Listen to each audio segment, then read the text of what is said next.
Assalamualaikum warahmatullahi wabarakatuh. Innal hamdalillah nahmaduhu wa nasta'inuhu wa nastaghfiruhu wa na'udzu billahi min shururi anfusina wa min sayyiati a'malina. Man yahdihillahu fala mudilla lahu wa man yudlil fala hadiya lahu. وأشهد أن لا إله إلا الله وحده لا شريك له وأشهد أن محمدا عبده ورسوله لا نبي بعده نصلي ونسلم على رسولنا الأمين وعلى آله وأصحابه ومن تبعهم بإحسان إلى يوم الدين وبعد إخواني وأخواتي في الدين أعزكم الله. Pada sore hari ini insyaAllah kita akan masuk ke majlis yang ke-22, berbicara tentang pujian-pujian Allah kepada orang-orang yang saleh, orang-orang yang taat, orang-orang yang istiqamah dari kalangan umat terdahulu. Kita membaca surat Ali Imran ayat 113 sampai dengan 115. Laisu sawa'a min ahlil kitabi ummatun qa'imatu yatluna ayatillahi ana'al laili wa hum yasjudun. Laisu sawa'a, tidaklah mereka itu sama. Min ahlil kitabi, di antara orang-orang ahlul kitab, ummatun qa'imatu yatluna ayatillah, ada sekelompok orang yang tegak membacakan ayat-ayat Allah ana al-laili, di malam hari, wahum yasjudun, dan mereka bersujud kepada Allah. Yu'minuna billahi wal yawmil akhiri wa ya'muruna bil ma'rufi wa yanhauna 'anil munkari wa yusari'una fil khairat wa ulaika minas salihin. Mereka adalah orang-orang yang beriman kepada Allah, kepada hari akhirat, dan memerintahkan orang untuk berbuat ma'ruf, melarang orang dari berbuat mungkar, dan mereka berlomba-lomba untuk berbuat kebaikan. Dan mereka adalah orang-orang yang tergolong di antara orang-orang yang saleh. Wa ma yaf'alu min khairin fala yukfaruh.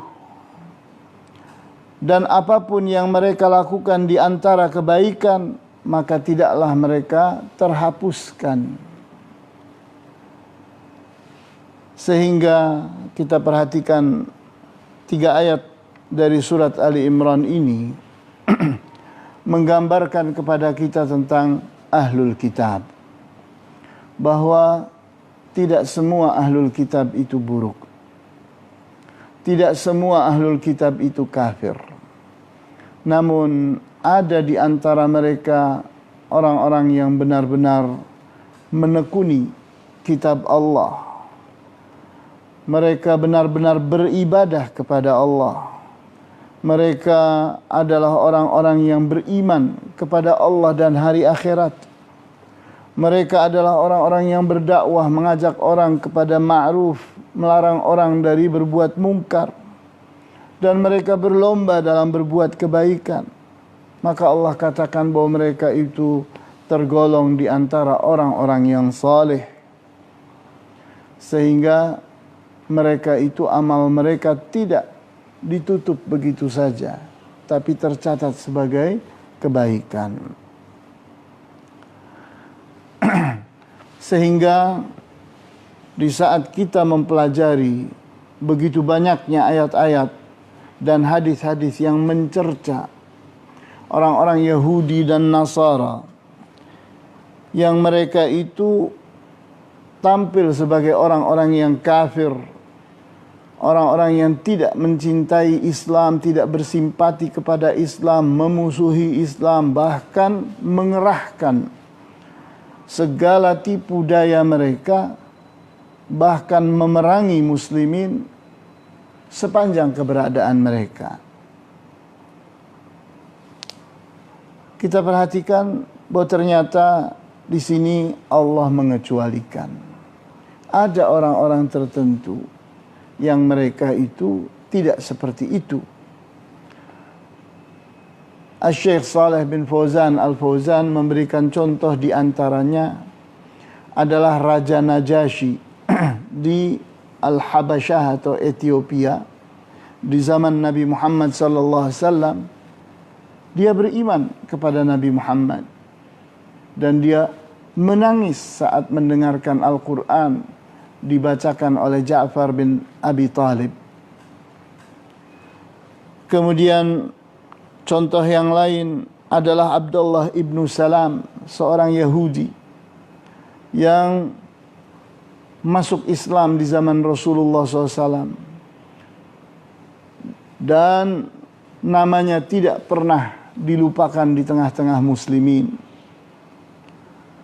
Begitu pula tokoh yang lain, Salman Al-Farisi, di mana Salman Al-Farisi adalah orang Persia, namun dia belajar kepada pendeta Nasrani dan kemudian mengikuti petunjuk pendeta itu, mencari Rasulullah SAW, pergi ke kota Yathrib, ke kota Madinah, dan berikutnya benar-benar beriman kepada Nabi Muhammad sallallahu alaihi wasallam. Jadi ada contoh-contoh yang luar biasa dari mereka. Sehingga kita dapati bahwa Allah Subhanahu wa taala memuji mereka dan mengecualikan mereka dari tengah-tengah ahlul kitab yang ternyata menjauh dari kebenaran. Kita perhatikan di surat Al-Hujurat ayat 13, Inna akramakum indallahi atqakum. Sesungguhnya orang yang paling mulia di antara kalian adalah orang yang paling bertakwa. Takaran ini berlaku untuk semua. Berlaku untuk muslimin dan juga berlaku untuk ahlul kitab. Sehingga Allah pun menganggap mereka baik kalau mereka adalah orang-orang yang bertakwa, orang-orang yang beramal saleh, orang-orang yang beriman kepada Allah dan beriman kepada kitab yang turun kepada mereka. Dan Allah tidak melihat kepada bangsa mereka, jenis mereka, latar belakang mereka. Yang Allah pandang adalah bagaimana amal saleh mereka, bagaimana ketakwaan mereka. Bahkan orang-orang yang ahlul kitab kemudian beriman kepada Rasulullah SAW mendapatkan 2 lipatan pahala. Pahala beriman kepada Nabi sebelumnya dan pahala beriman kepada Nabi Muhammad SAW. Sehingga kita pun membaca pada surat Al-Baqarah ayat 4. Walladzina yu'minuna bima unzila ilaika wa ma unzila min qablika wa bil akhirati hum yuqinun. Mereka adalah orang-orang yang beriman kepada apa yang turun kepadamu dan beriman pula kepada apa yang turun sebelummu. Dan mereka kepada hari akhirat adalah orang-orang yang yakin. Kemudian kita pun membaca hadis yang diriwayatkan oleh Al-Bukhari, di mana Rasulullah SAW bersabda, "Thalathatun lahum ajran, ada 3 jenis manusia yang dapat 2 lipatan pahala.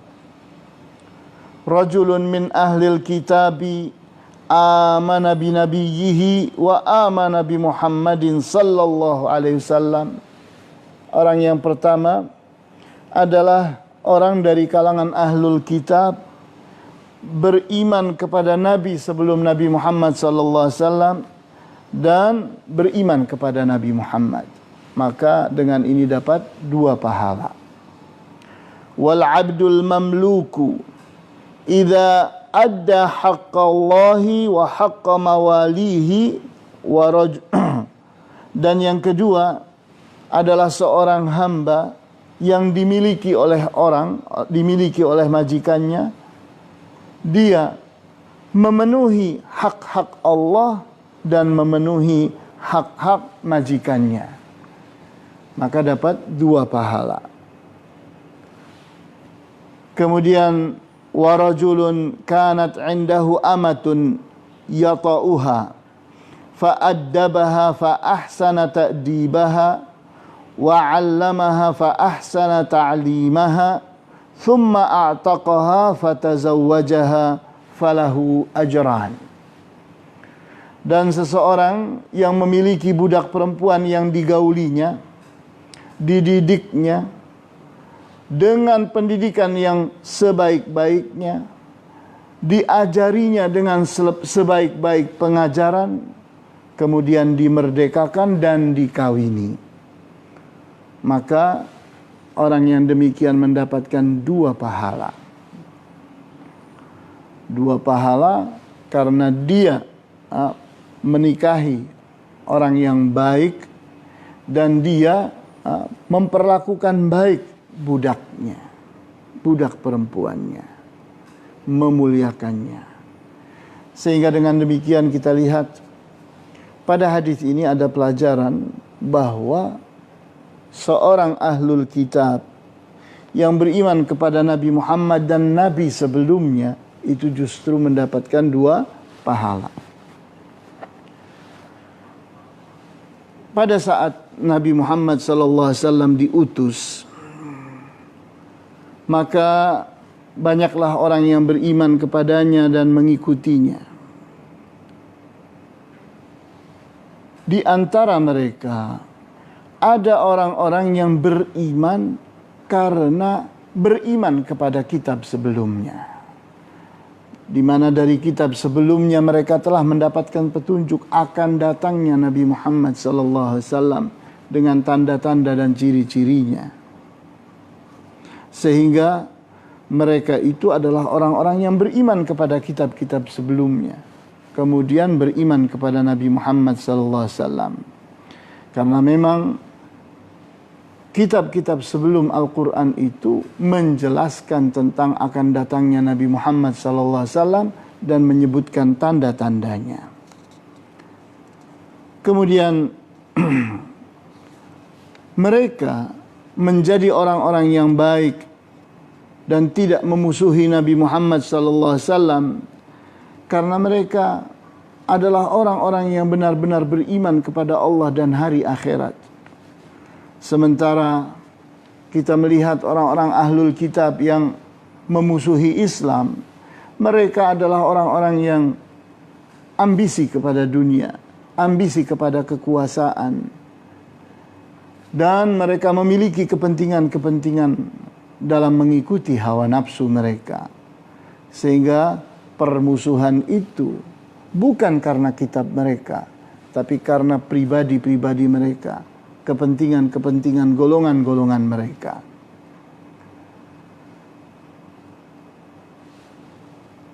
Kita perhatikan pada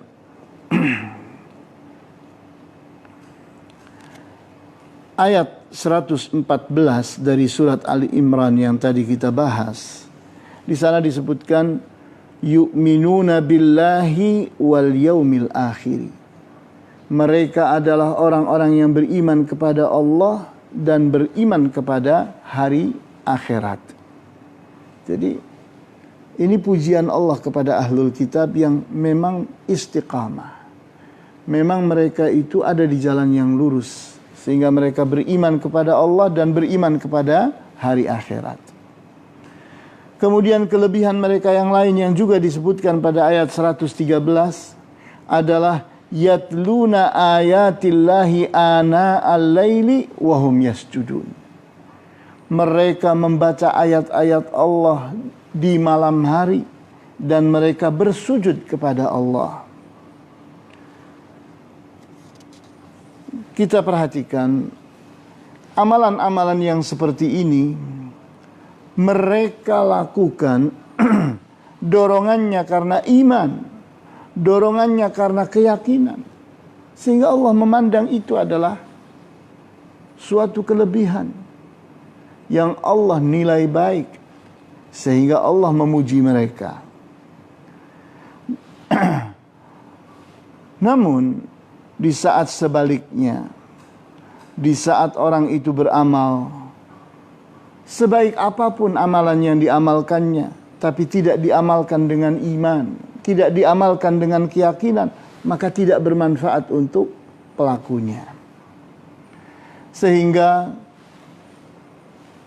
pertimbangan pahala itu bukanlah pada unsur bagaimana bentuk dari amalan itu, tapi bagaimana dorongan, keinginan dan target dari orang yang melakukannya. Ingin apa dia? Kenapa dia beramal? Itulah yang dipandang oleh Allah Subhanahu wa taala. Sehingga kalaulah seseorang itu sholat, kemudian berpuasa, namun ternyata kosong, dia tidak memiliki iman, dia tidak memiliki keyakinan kepada Allah dan hari akhirat, maka kosong pula. Dia tidak mendapatkan pahala karena dia tidak punya tujuan apa-apa, tidak punya dorongan target kenapa dia harus beramal, tidak ada iman yang mendorongnya. Kemudian di saat kita berbicara tentang ahlul kitab, kita perhatikan bahwa ternyata ahlul kitab pun berdakwah, mengajak orang kepada kebaikan, mengajak orang kepada kebenaran, melarang orang dari berbuat keburukan, berbuat kemungkaran. Sehingga mereka ingin diri mereka baik dan orang lain baik pula. Mereka itu ingin meyakini kebenaran dan mereka pun ingin agar orang lain pun beriman kepada kebenaran. Sehingga seorang mukmin itu tidak membatasi kebaikan dan kebenaran itu hanya pada dirinya saja, tapi dia ingin menebarkannya, ingin menjadikannya bermanfaat untuk orang-orang yang ada bersama mereka.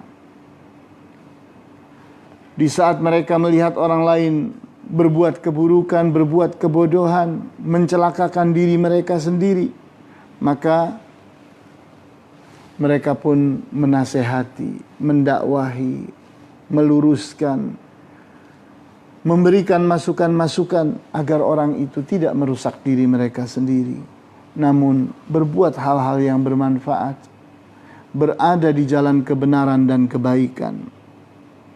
Sehingga inilah kebaikan yang Allah tidak akan lupakan begitu saja, tidak akan Allah hapuskan begitu saja. Karena nilai-nilai kebaikan ini Allah Maha tahu, Allah Maha mengerti.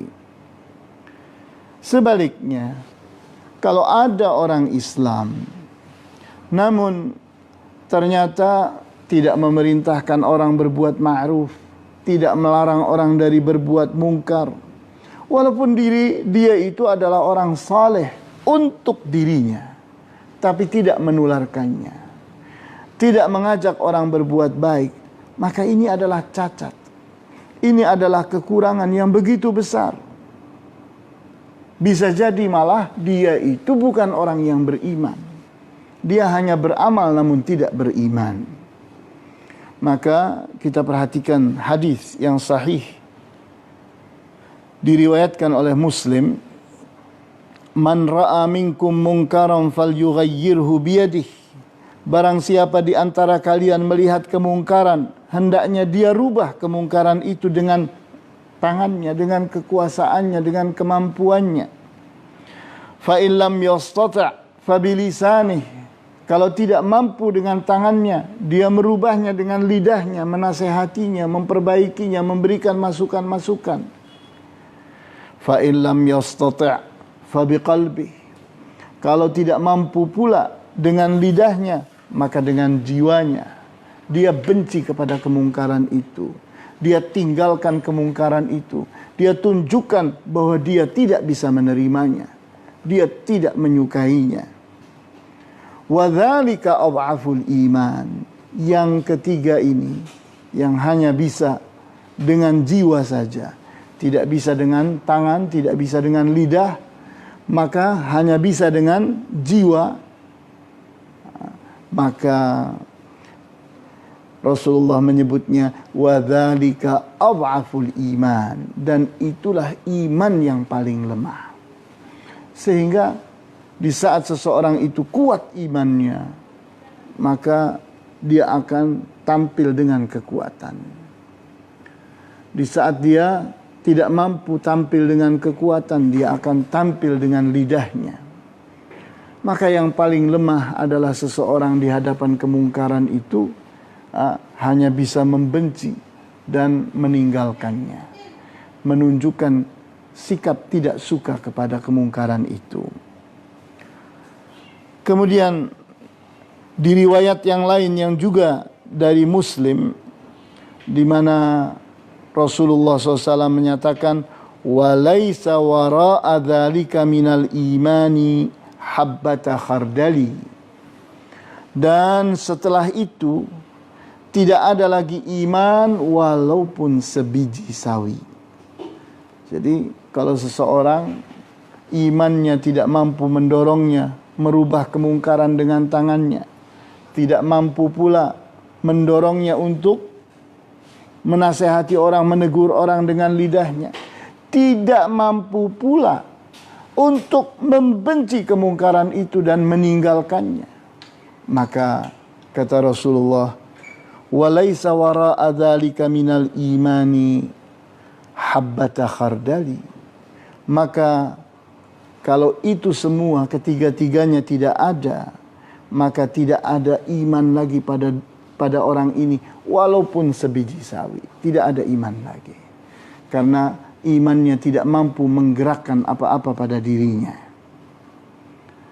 Sehingga kita melihat betapa pentingnya iman itu dibuktikan, diwujudkan. Sehingga iman itu benar-benar menjadi power, menjadi kekuatan yang mampu mendorong orang. Alangkah buruknya seseorang yang menjadi munafik di saat di mata dia antara kebaikan dan keburukan itu sama. Antara orang yang beriman dengan orang yang kafir itu sama. Antara orang yang jahat dengan orang yang baik itu sama. Sehingga orang yang munafik seperti ini akan mengatakan bahwa semua manusia itu merdeka. Sehingga yang penting bagaimana diri saya. Sehingga dia punya egoisme. Dia memperhatikan hanya dirinya. Dia tidak peduli kepada orang lainnya. Maka orang yang demikian ini adalah orang yang tidak beriman. Karena buktinya imannya tidak menggerakkan apa-apa pada dirinya. Dia tidak cemburu karena Allah. Dia tidak menginginkan kebaikan bagi para manusia. Orang yang demikian adalah orang yang tidak beriman. Dan orang yang seperti ini di jiwanya tidak ada iman walaupun sebiji sawi. Kemudian kelebihan yang lain yang digambarkan tentang ahlul kitab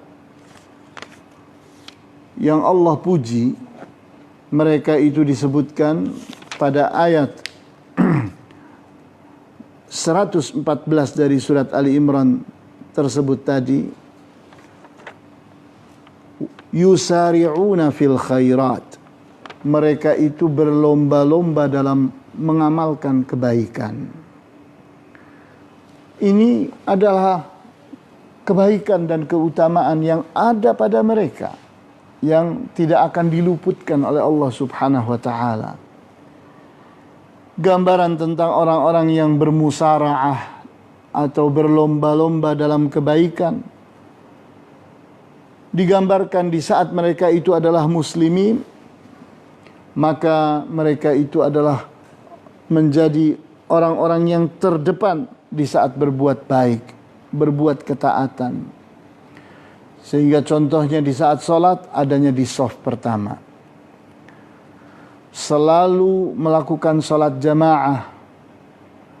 Sehingga sholat Jumat dan sholat jamaah itu betul-betul mereka perhatikan. Mereka telah ada di masjid sebelum azan. Dan mereka duduk di masjid berikutnya setelah azan. Mereka tidak luput dari satu sholat pun. Mereka selalu ingin berada pada shaf yang pertama. Mereka tidak ingin terlambat. Tidak ingin luput dari mereka manapun dari kebaikan, terutama salat. Maka orang yang demikian inilah orang-orang yang yusari'una fil khairat. Orang-orang yang selalu ingin terdepan di dalam kebaikan. Sehingga tidak bisa disamakan dengan orang yang sebaliknya. Orang yang selalu terlambat, orang yang menggampangkan amal soleh. Orang yang demikian tentunya terancam oleh bahaya. Karena pada akhirnya dimulai dari menggampangkan amal soleh, maka berikutnya datanglah penyakit meninggalkan amal saleh itu. Karena memang syaitan itu kalau menggoda setahap demi setahap. Dimulai dari seseorang itu menganggap enteng, kemudian berikutnya meninggalkan. Ini adalah sebuah bahaya yang besar sekali. Tidak bisa diringankan. Bersikap malas dalam beramal saleh adalah sifatnya orang munafik. Kita lihat pada surat An-Nisa ayat 142. Wa idza qamu ila salati qamu kusala. Mereka adalah orang-orang yang jika tegak berdiri melakukan salat, maka berdirinya mereka adalah berdirinya orang-orang yang malas. Merasakan bahwa salat itu beban, bahwa salat itu adalah memberatkan, tidak menyenangkan. Kemudian kita pun membaca pada surat At-Taubah ayat 54. Wala ya'tuna as-salata illa wa hum kusala wala yunfiquna illa wa hum karihun. Mereka itu tidaklah mendatangi salat kecuali dalam keadaan malas, dan mereka tidak mau berinfak kecuali karena terpaksa. Kemudian kita lihat pula pada surat At-Taubah ayat 67. Wa yaqbiduna aydiyahum. Mereka menggenggam tangan mereka. Artinya pelit. Tidak mau berinfak, tidak mau membantu orang, tidak mau meringankan beban orang. Sehingga mereka tidak mau bersedekah, tidak mau berzakat, tidak mau berinfak dan seterusnya. Sehingga inilah gambaran dari sifat-sifat orang munafik. Orang-orang yang tampilannya Islam tapi tidak ada iman di dalam jiwa mereka. Seorang mukmin selayaknya dan sepatutnya adalah orang-orang yang berlomba-lomba, ingin terdepan dalam berbuat kebaikan, tidak ingin terlambat, tidak ingin bermalas-malasan. Sehingga mereka itu menjadi orang yang terdepan saat membantu orang yang kesulitan. dan mereka selalu gigih untuk bersama-sama muslimin meringankan beban orang lain. Dan mereka adalah orang-orang yang selalu berpartisipasi dalam kebaikan walaupun sekedar dengan doa bagi muslimin, bagi orang yang kesulitan. Sehingga benar-benar tergambar orang-orang yang beriman itu adalah seperti tubuh yang satu. Kalau salah satunya mengalami luka, maka yang lainnya ikut merasakan demam, kepanasan, dan kedinginan. Kita perhatikan di dalam hadis yang sahih diriwayatkan oleh Al-Bukhari dan Muslim dari sahabat yang bernama An-Nu'man ibn Bashir radhiyallahu anhu, di mana Rasulullah SAW bersabda, "Mathalul mu'minina fi tawaddihim wa tarahumihim wa ta'atufihim mathalul jasadi." Permisalan tentang orang-orang yang beriman dalam saling mengasihi, saling menyayangi, saling menolong adalah seperti sebuah tubuh. Idza ishtaka minhu 'udhun tada'a lahu sairul jasadi bis-sahri wal humma. Di mana jika salah satu anggota tubuh mengalami sakit, maka terundanglah seluruh tubuh untuk tidak bisa tidur dan merasakan demam. Jadi kita bayangkan Rasulullah SAW itu menggambarkan bahwa orang-orang yang beriman itu bersatu, saling mengasihi, saling menyayangi, saling tolong menolong seperti satu tubuh yang benar-benar punya kontak satu dengan yang lain, sehingga tidak ingin ada satu yang sakit. Mereka ingin seluruh tubuh itu sehat. Maka di saat ada yang sakit, semua ikut beriba, ikut merasakan sakitnya.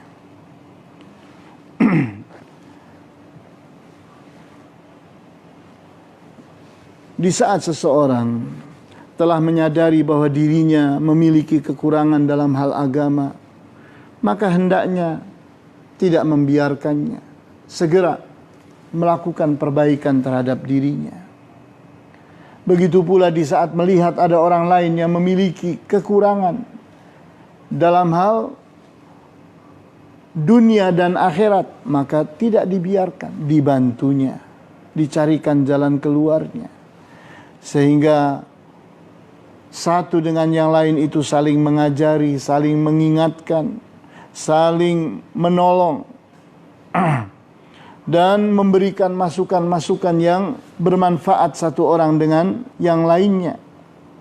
Sehingga kita lihat kehidupan orang-orang yang beriman itu adalah kehidupan orang-orang yang saling menasehati, saling berlemah lembut, saling bersaudara, dan saling tolong menolong. Sehingga inilah sifat dari orang-orang yang beriman. Sebaliknya, orang-orang yang munafik justru akan senang kalau ada orang Islam yang susah, kalau ada orang Islam yang berbuat salah, kalau ada orang Islam yang ternyata tergelincir di dalam keburukan, maka ditertawakannya, dijadikan bahan untuk ceritaan dan seterusnya. Hal itu seperti tergambar di dalam surat An-Nur ayat 91 tentang orang-orang munafik. Innal ladzina yuhibbuna an tasyi'al fahishatu fil ladzina amanu lahum adzabun alim.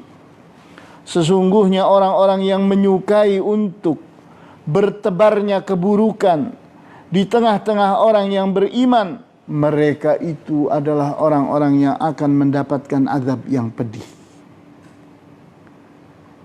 Sehingga orang-orang munafik itu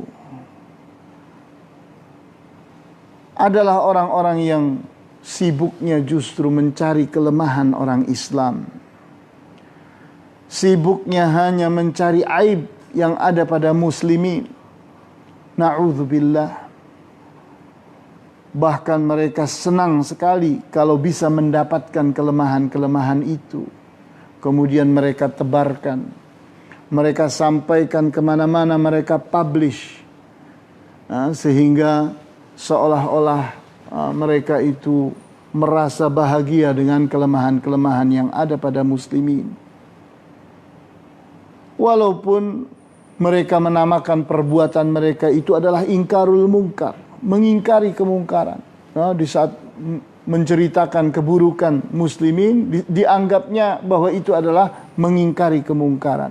Padahal tidak. Yang mereka lakukan justru adalah ingin menunjukkan kelemahan pada muslimin. Orang-orang yang beriman akan bersikap sebaliknya. Di saat melihat saudaranya ada pada kelemahan, bukan menceritakannya, tapi memperbaikinya.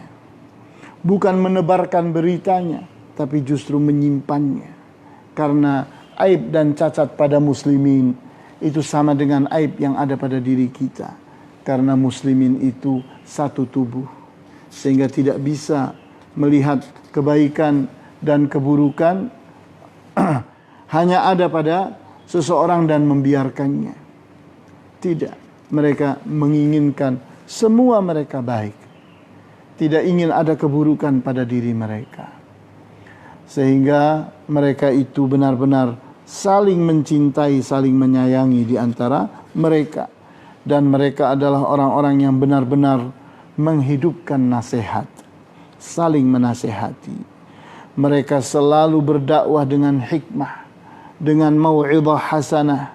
Mereka selalu berdebat dengan cara-cara yang terbaik. Karena mereka menginginkan perbaikan, menginginkan perubahan kepada yang lebih baik. Sehingga pada akhirnya mereka itu tidak menginginkan keburukan dan kerusakan. Inilah sifat-sifat orang yang beriman yang kita bisa bandingkan dengan sifat-sifatnya orang-orang yang munafik. Sehingga pada akhirnya bahwa Allah subhanahu wa ta'ala memuji orang-orang ahlul kitab yang ternyata ada di antara mereka yang memang mereka itu beriman. Mereka itu belum berubah karena belum sampai kepada mereka dakwah. Belum mendapatkan nasihat. Sehingga suatu saat di saat mereka itu mendapatkannya, mereka akan mengambilnya. Seperti itulah pelajaran kita pada kesempatan sore hari ini. Wallahu ta'ala a'lamu bis-shawab. Walhamdulillahi rabbil alamin. Wa sallallahu ala asyrafil anbiya'i wal mursalin wa ala alihi wa ashabihi ajma'in.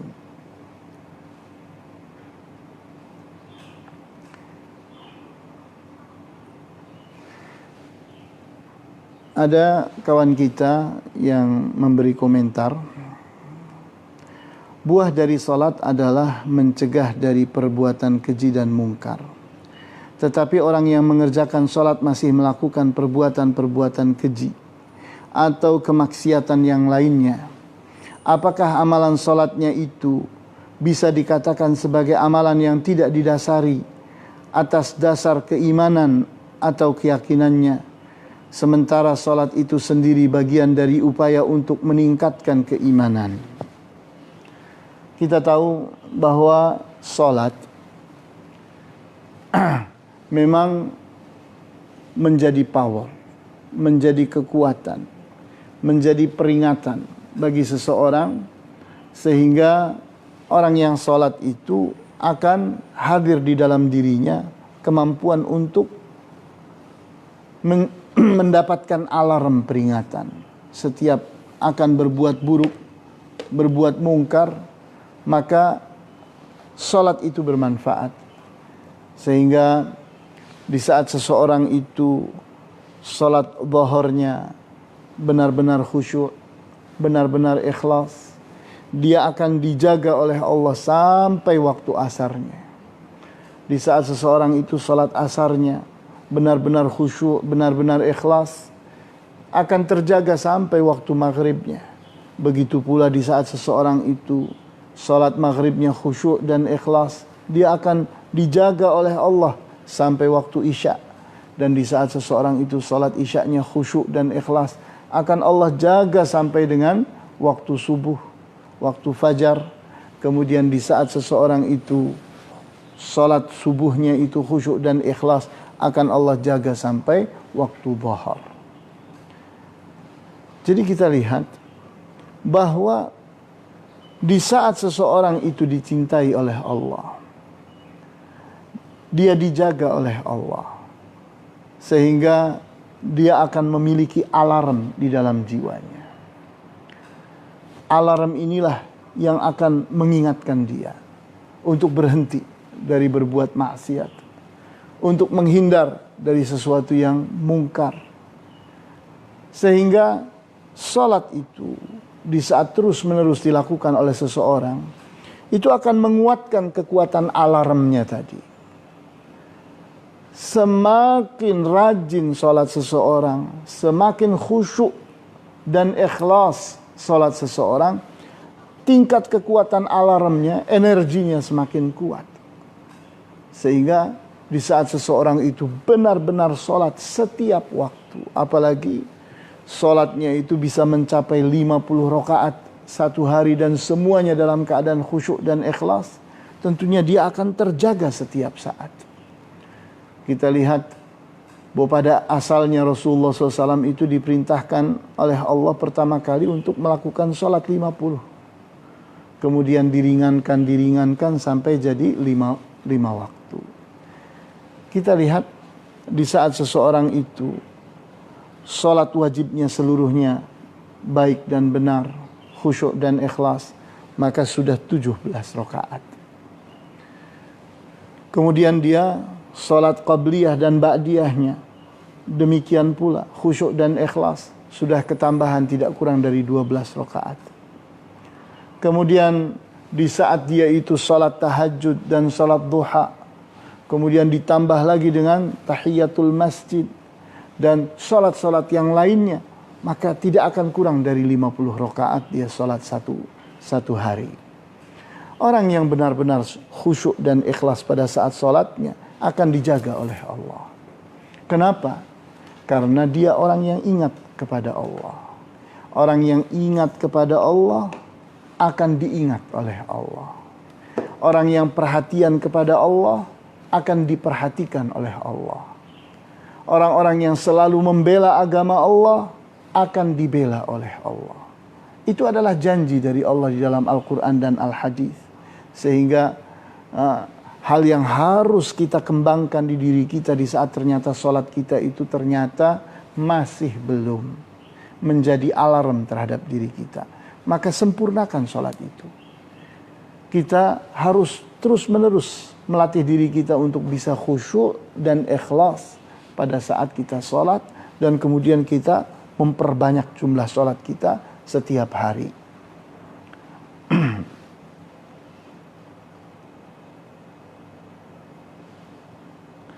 Baiklah, nampaknya sudah terjawab pertanyaan.